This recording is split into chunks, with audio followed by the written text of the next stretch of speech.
This is Susie Penman on July 31st at about noon. 12:05 at the Hoover Institution on the campus of Stanford University, conducting an interview for the Global Oral History of PEPFAR project.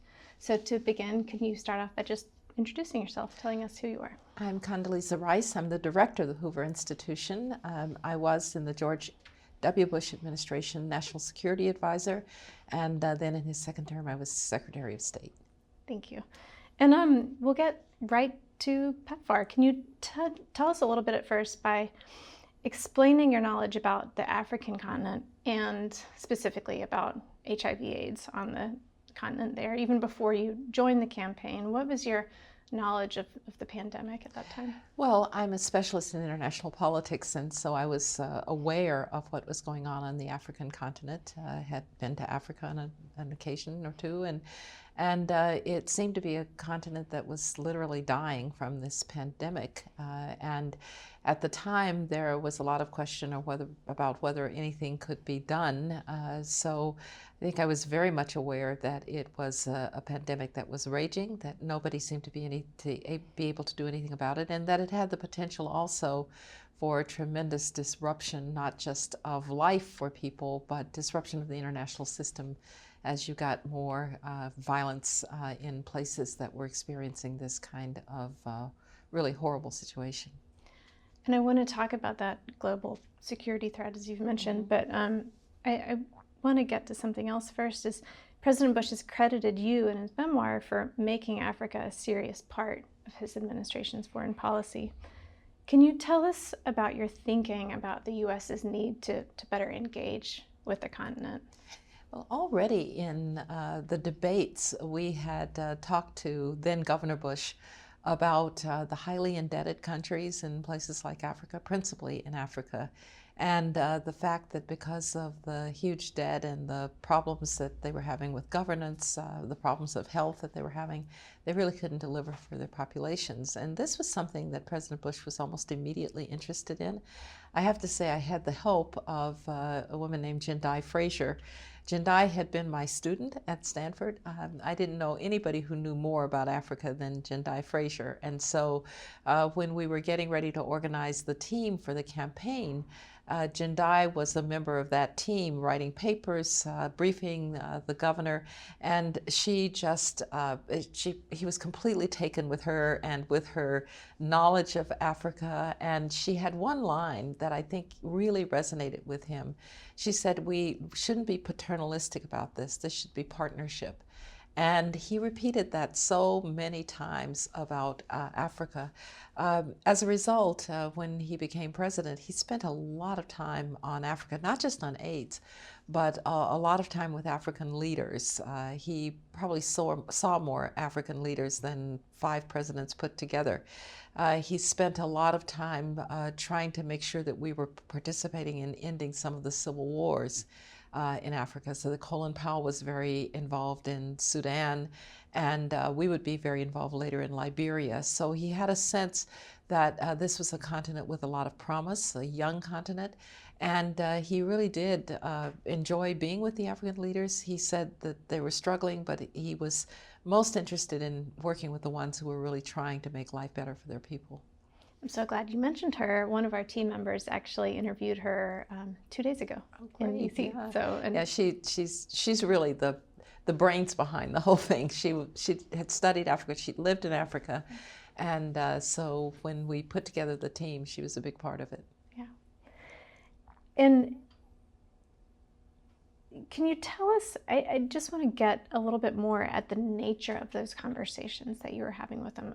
You're telling us, and we know that he was deeply engaged with the continent broadly, but talking about what the scourge of the pandemic looked like. Can you tell us a little more specifically about, what that sort of looked like, what those exchanges looked like? Well, we had arranged for Governor Bush to be briefed on some elements of the pandemic. But to be fair, he already knew a fair amount about it because there were a number of faith-based institutions, some that he knew from Texas that had already in their own way been trying to do something at least for relief of those circumstances.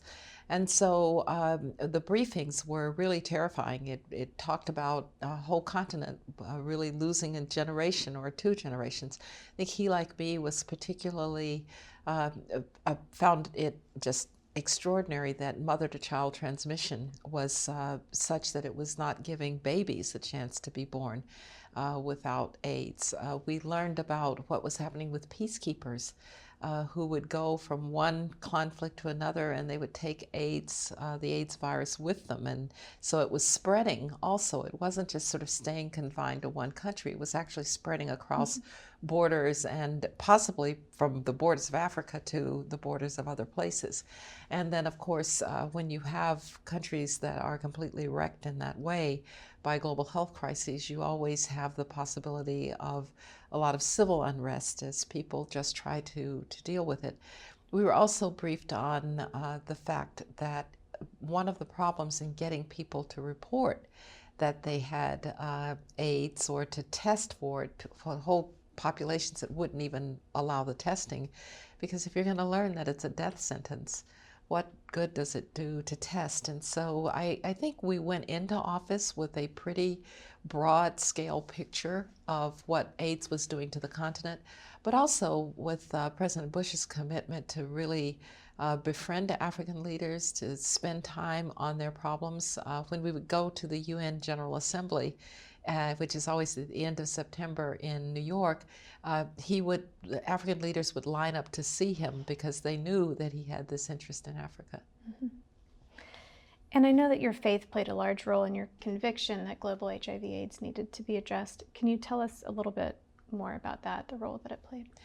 Well, we would end the important conversation in the Oval Office with the verse from Matthew, to whom much is given, much is expected. And I do think that this idea that the United States of America has been so blessed, has been given so much. We've had our troubles, no doubt about it. But if you compared what the United States was able to do about AIDS for people who had contracted it, compared to what was now starting to be a global pandemic that was raging, it was obvious that the two things weren't matching up. That if you were fortunate to be in a developed country, you had access to opportunities, at least to know that you were getting the best medical care. And so from the point of view of my point of view, and the president, I think, too, because he also is a deeply religious person, this called out for the United States to show its compassionate side, not just its power and military or economic power, but it's also its compassionate side. President Bush agreed to support the creation of the Global Fund, which was May 2001, and he made the U.S. the first major contributor, but the administration also pursued alternatives for tackling global public health. Can you tell us why? The president was willing to join the Global Fund, and it was actually Kofi Annan who came to see him and asked him to join the Global Fund. He said, you know, if the United States does it, then lots of other countries will do it, and so he did.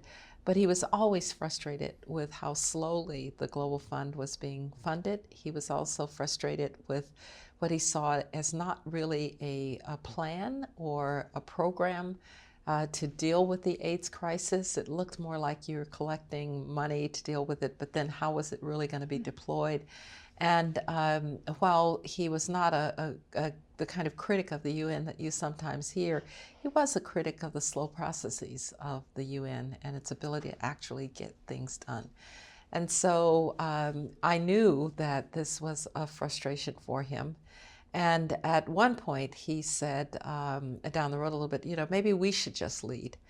And I remember convincing him that he should also stay in the Global Fund, but as we sought other ways to do emergency AIDS relief. And it wasn't just on AIDS, it was also on malaria, where he just couldn't believe that people were dying just for the absence of a few malaria nets, and education about how it would take place. And so he had a whole global health view, but a lot of that view was get get the money to the places that need it, do it quickly, and make the programs work, and then assess them as you go along. And I think he didn't see in the Global Fund really the mechanisms to do that.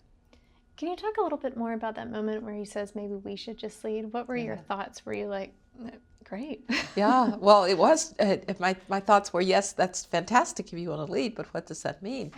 And we had other elements of the approach to development that were going on as well. In 2002, he would go to Monterrey, Mexico for a session that was going to review the Millennium Development Goals. And that's when we created the Millennium Challenge to help countries that were doing the right things but really needed large-scale aid to do the right things. And so he was moving toward what I think would be the major AIDS idea.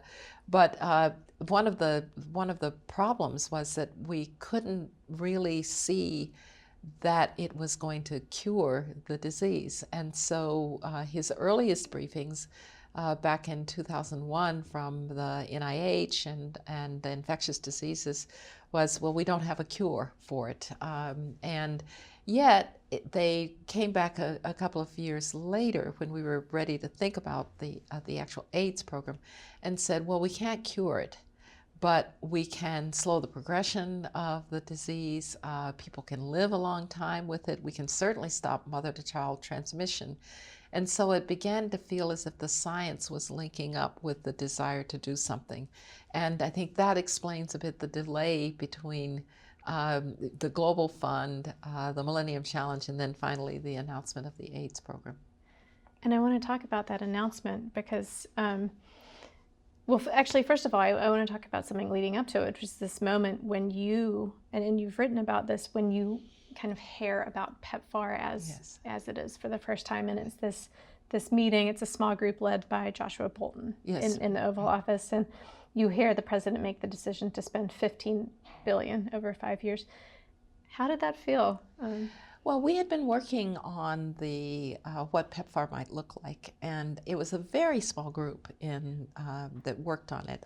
I worked on it. A man named Steve Krasner, who was working for me at the NSC, Gary Edson, who was working on it, and then really only in the State Department, only Colin Powell really knew what was going on. So I knew that we'd been trying to structure something that the president might be prepared to do, but we had to make a couple of things work. It had to be a partnership, going back to the comment that Jendai had made to him.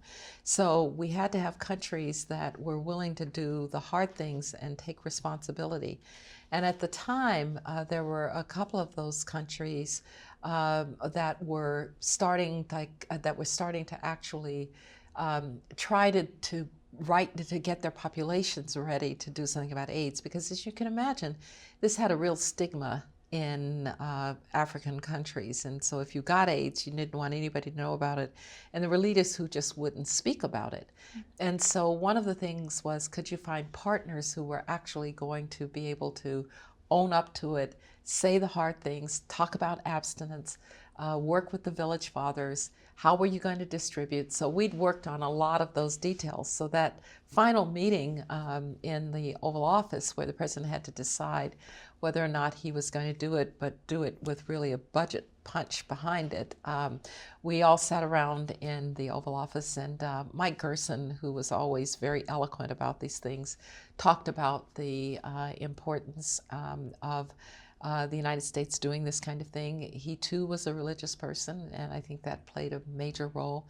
And then we got to the question of, well, if you can't cure it, does it make sense to do something about it?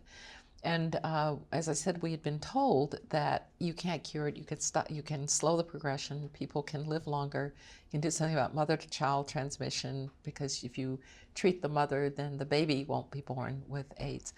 And so I said at that point, I said, well, Mr. President, I understand what it means to prolong life, because my mother first had breast cancer when I was 15. And my father said he got down on his knees and he said, Lord, I don't know how to raise a 15-year-old girl. And my mother died later of cancer, but I was 30. at that time. I'd had a chance to give her my first book. She knew that I was on the Stanford faculty. And so sometimes if you can just prolong life, the number of now AIDS orphans who might not have been orphaned and might have known their mother or their father, and how big a difference that could make. And I felt like that was my contribution to that discussion, because I could talk about prolonging life, not curing. And then we went around, the president asked each of us what would we do. And of course the budget people talked about where are we going to find $15 billion. But the president finally said, all right, I can do this. And that's when he said, to whom much is given, much is expected. He'd also, of course, encountered Bono earlier in time. We wanted Bono to help us with the Millennium Challenge announcement, but Bono was very focused, Bono and one, very focused on AIDS. And so Bono came to see me, and he kept saying, well, I can't do this if there's, I said, just trust me, we're going to be able to do something on AIDS. But the really funny story is that I said to the president, I'd really like you to meet Bono. And he said, who's Bono? And I said, well, he's the founder and lead singer for U2. And he said, I thought that was a spy plane. And I said, no, Mr. President, they're really popular. I said, go home and ask your girls about Bono and about U2. So comes a day that Bono is going to go in to meet with President Bush. And Josh knew him well too, and we were both a little nervous. I mean, how's this going to work? You know, this Irish rocker and the former Texas governor. And so we talked a lot. Well, should we sit in the Oval with him just to make sure everything went well? And we decided no, they should spend the time alone as two religious men.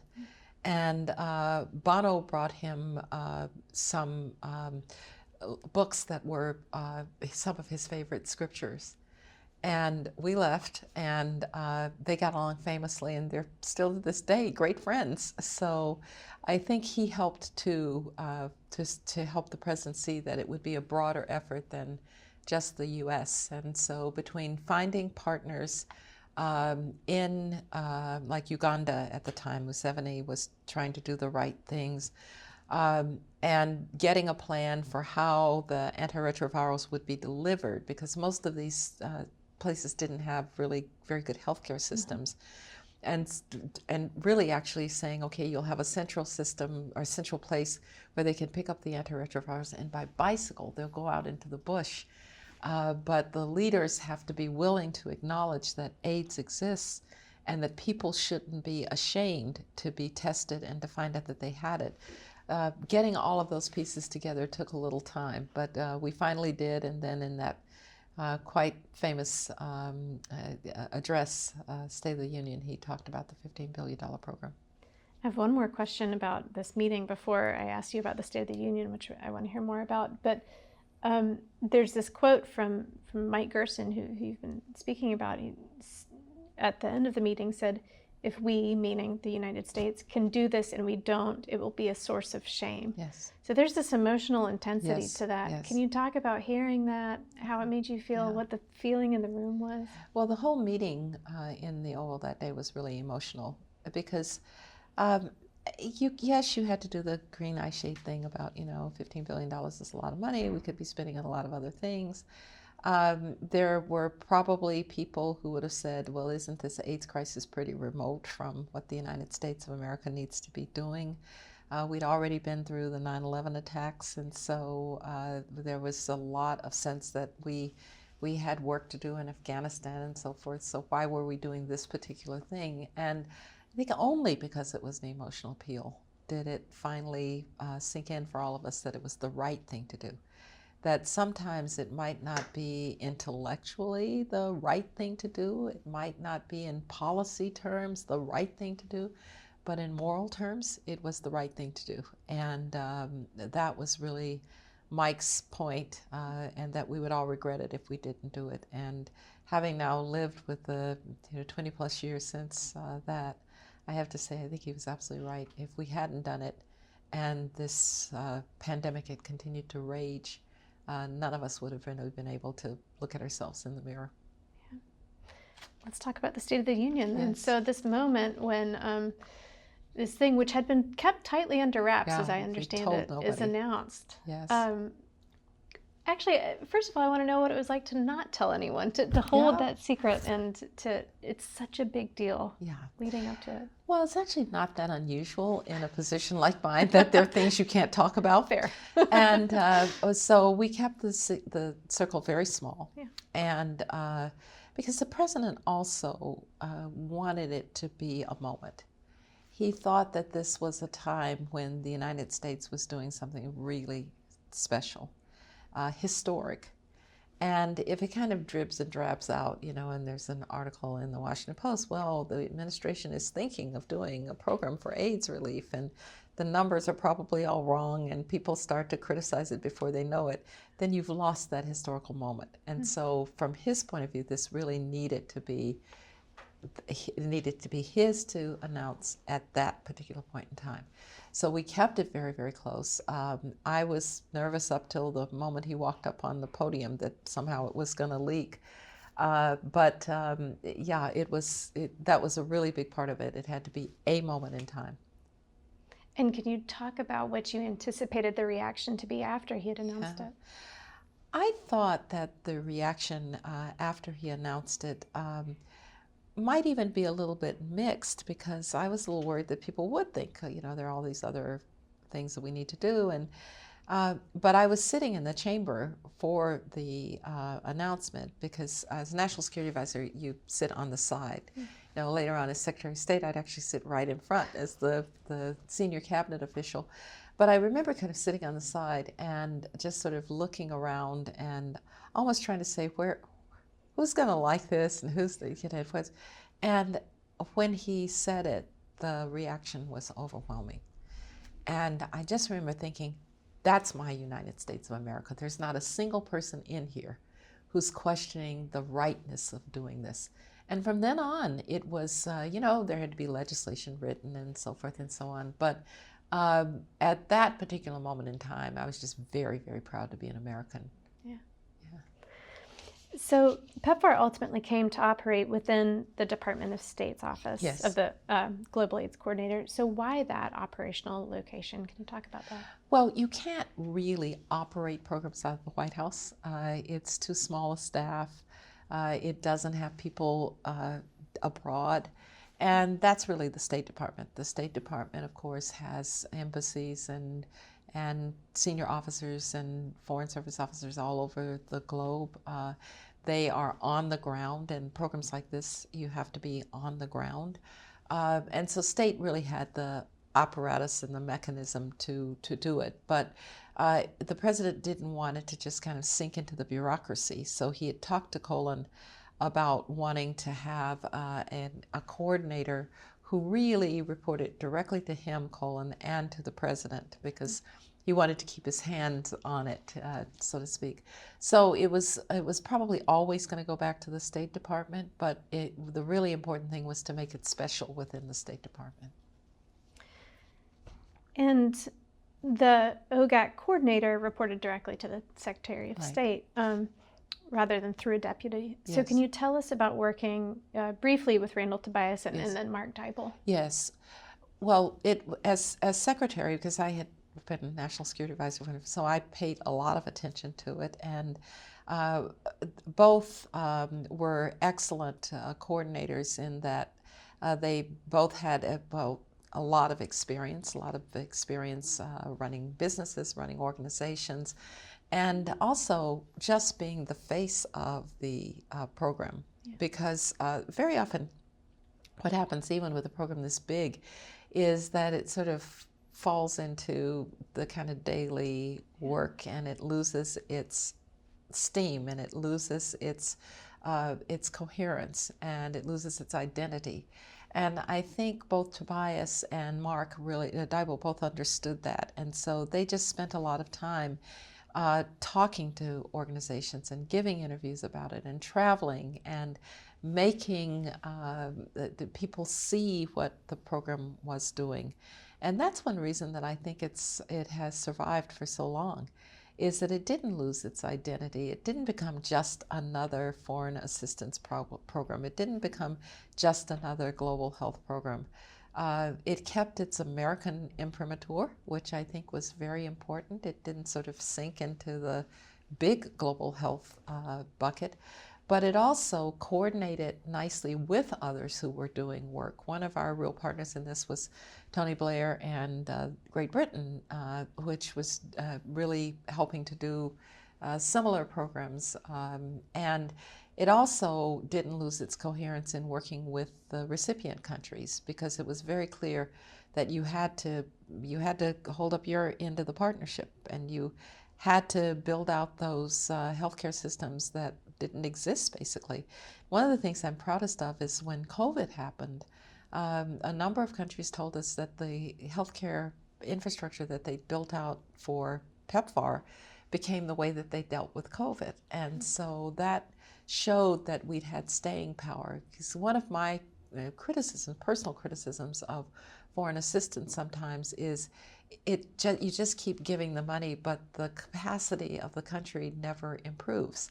And so for 40 years you can be doing a program that if the program goes away, it's not going to have any roots, because you've not really paid attention to questions like, are there people on the ground who can run it? Are there nonprofits that are local nonprofits? Has it really penetrated the government and the political system? So I think that's one of the things that PEPFAR did particularly well. And excuse me, you made several trips to Africa after PEPFAR's launch. Can you tell us what you witnessed in its implementation, and keeping in mind the fact that you'd, of course, been there many times before, yes, and you witnessed the effect of the pandemic, yes, on the continent? Yeah. Well, what we saw when we went to Africa was that the program was beginning to take root. I remember being taken to clinics where they were very well run and clean, and where the antiretrovirals were gathered, and they were going to then go out on these to these bicyclists who would go out into the wild and to the villages. We met with, or I did as secretary, with village chiefs and who had been bought in to the process.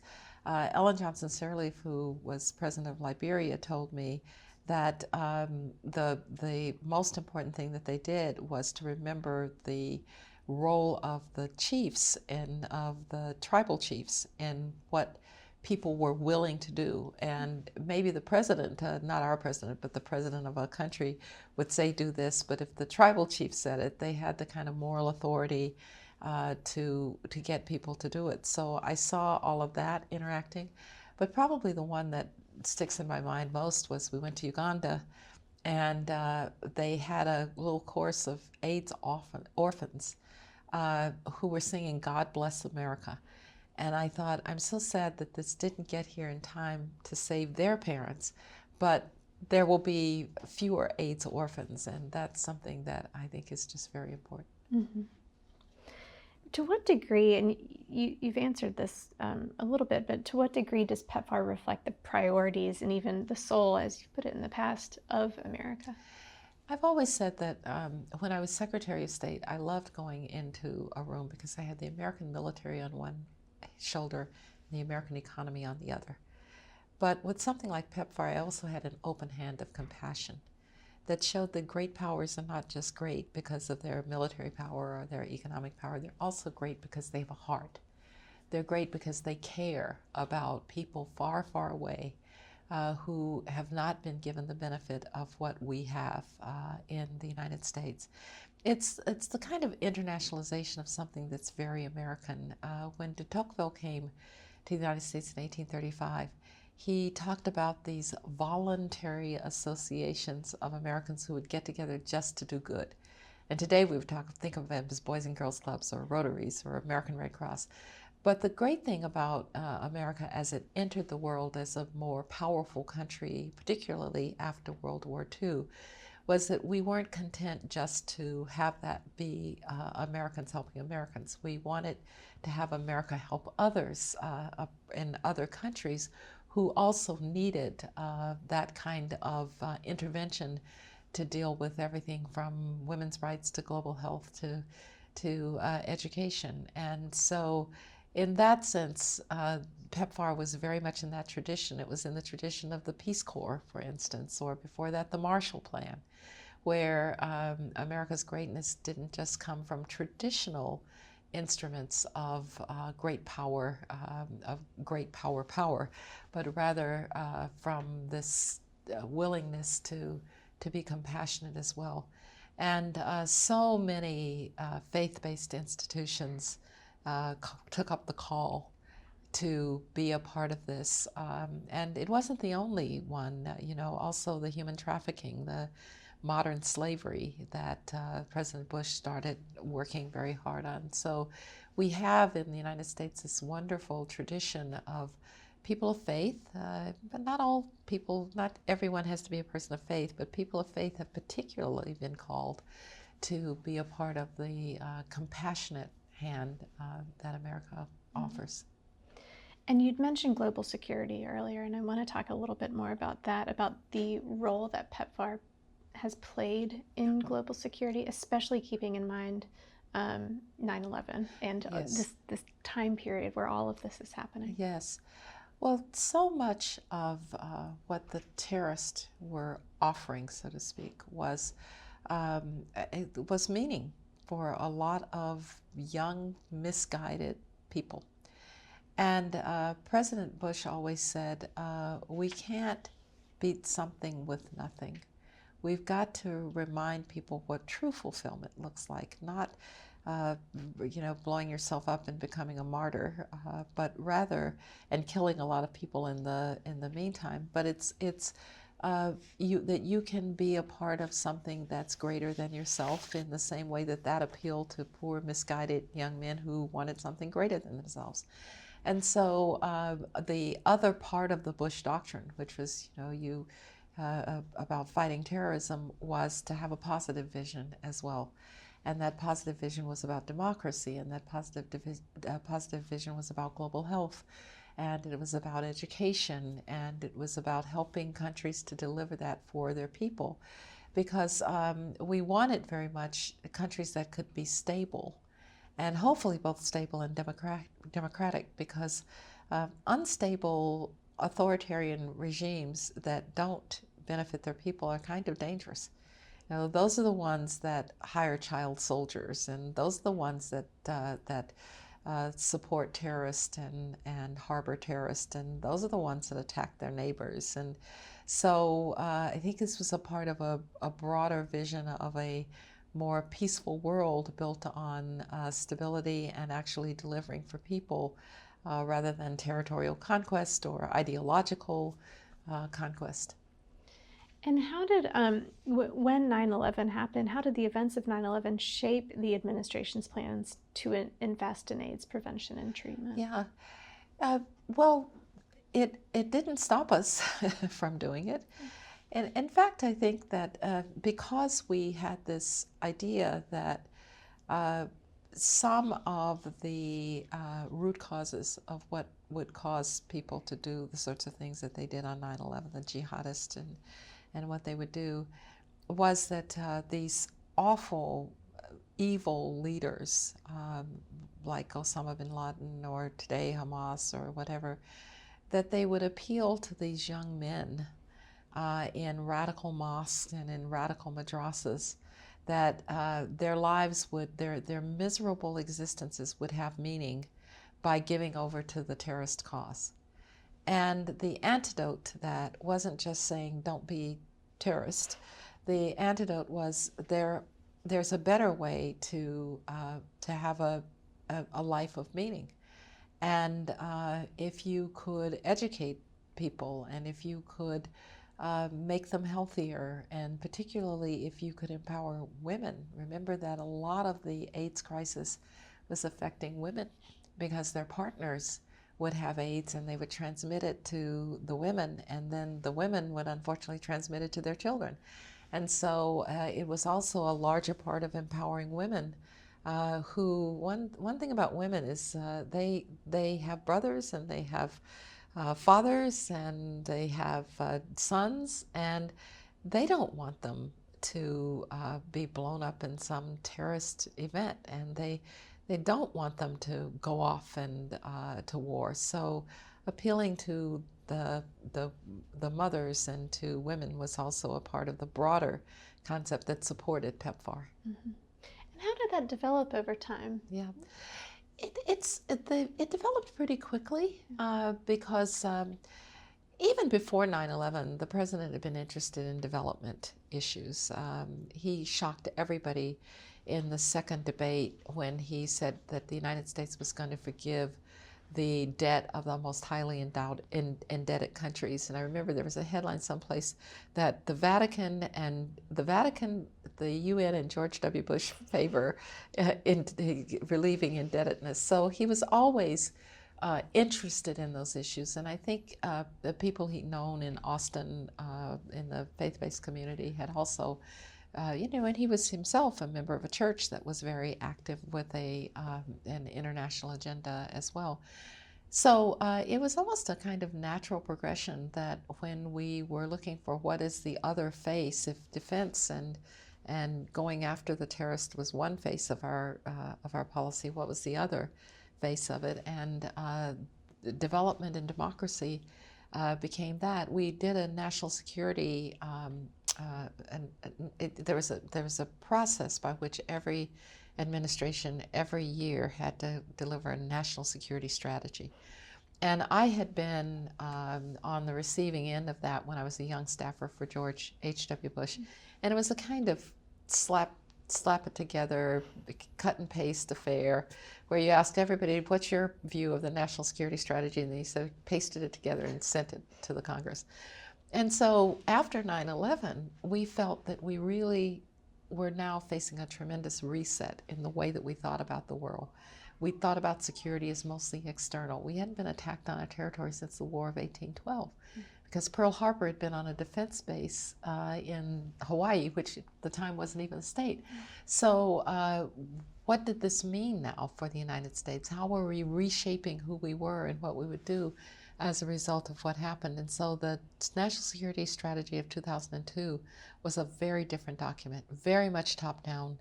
Phil Zellico, who's now a fellow here at Hoover, wrote the first draft. I rewrote that draft. I took it directly to President Bush.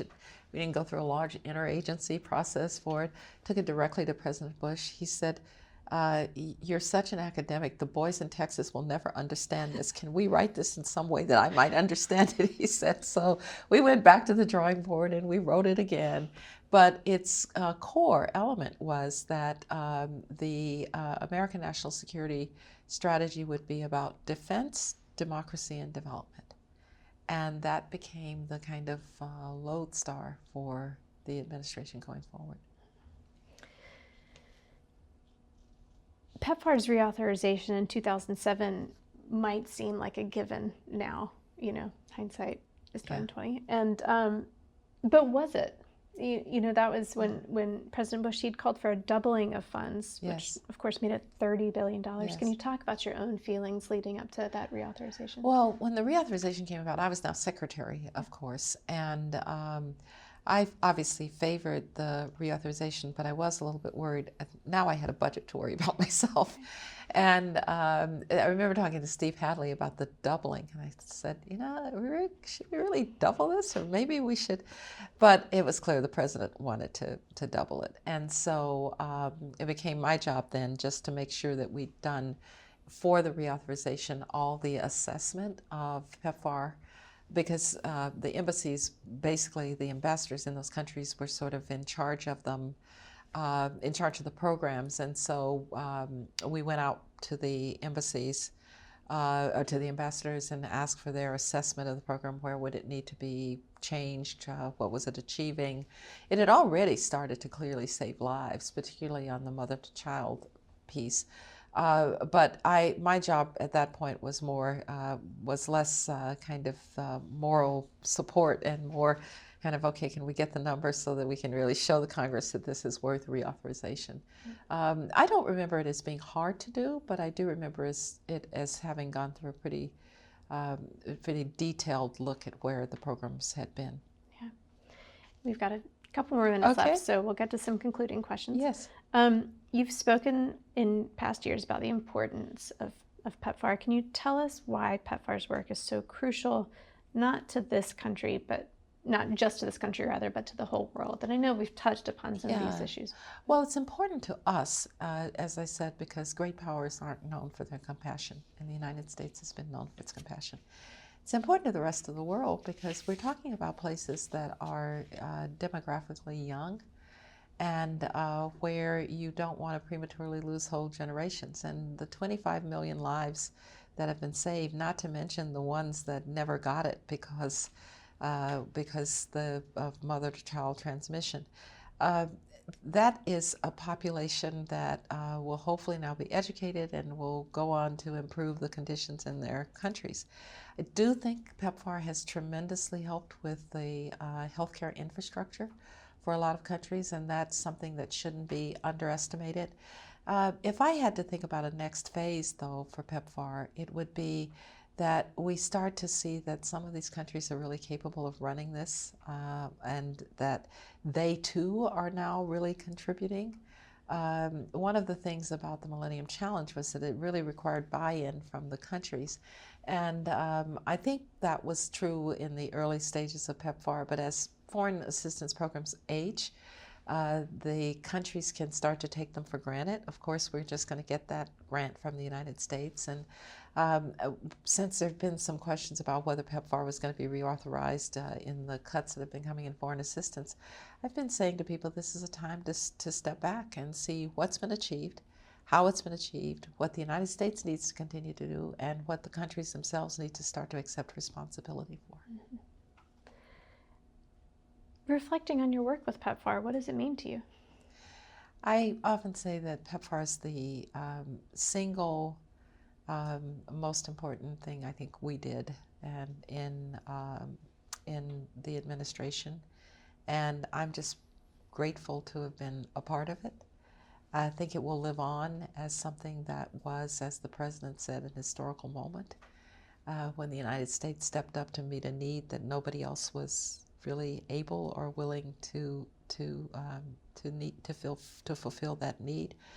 I don't like to think in terms of legacy and all of that. I think that's kind of overblown, but I think it'll be a long tail legacy for President Bush first and foremost, and then for those of us who assisted him in getting to that place. If in fact it leads also to better healthcare systems for the countries that we helped, that will also be very much lasting. And look, but in priority order, you know, there's no doubt that the fact that there was never another attack on the territory of the United States while we were in office, that's probably the thing I'm most grateful for, because I would not have told you on September 12th that we could say that. It looked like threats were coming from everywhere and from all around. But given that we defended the country, I also think PEPFAR lets people know a little bit more about the country that we defend, which is a country that is very powerful, but that still leads from values and principles, and that cares about those who are less fortunate. And this is my second to last question, Yeah. which is that many Americans actually still don't know about PEPFAR, and they don't recall it. They don't. Right. PEPFAR, what is that? You know, why do you think that is? I think the one reason people don't know as much about it as they should is people started to take it for granted. It was being reauthorized. It was bipartisan. Nobody disagreed that what we were doing was the right thing. And now that there's been some questioning of American foreign assistance and whether it's something that we should do, maybe it's a new opportunity to inform people and to let them know what this was about and why it still matters. And I'm reminded that when George Marshall proposed the Marshall Plan, he got on a train and he went around America and he talked to people about why this was important. We don't do that anymore. And in our fractured political system and our fractured information system, maybe good things like this get lost. And so I think you just have to keep refreshing people's memories, and you have to keep them to see why it still matters. My last question, is there anything that you want to add, anything that you feel I haven't asked? Well, I'm glad you're doing this because I do think it's one of the great moments for the United States of America, but it's also one of the great moments in the world. And I might add that the president's desire to lead, because he didn't think the Global Fund was moving very fast, has led to others being involved and to other countries taking up the call on AIDS, and not just on AIDS, but on other healthcare issues as well, other global health issues as well. And so in a time when the United States has fractured politics and in which the world has certainly fractured politics, I'd hope that this is a little bit of a rallying cry of what can happen when we do something together. That's a great note to end on. Great. So, Madam Secretary Rice, thank you so much for your time. Thank you. Thanks for doing this. Great, good.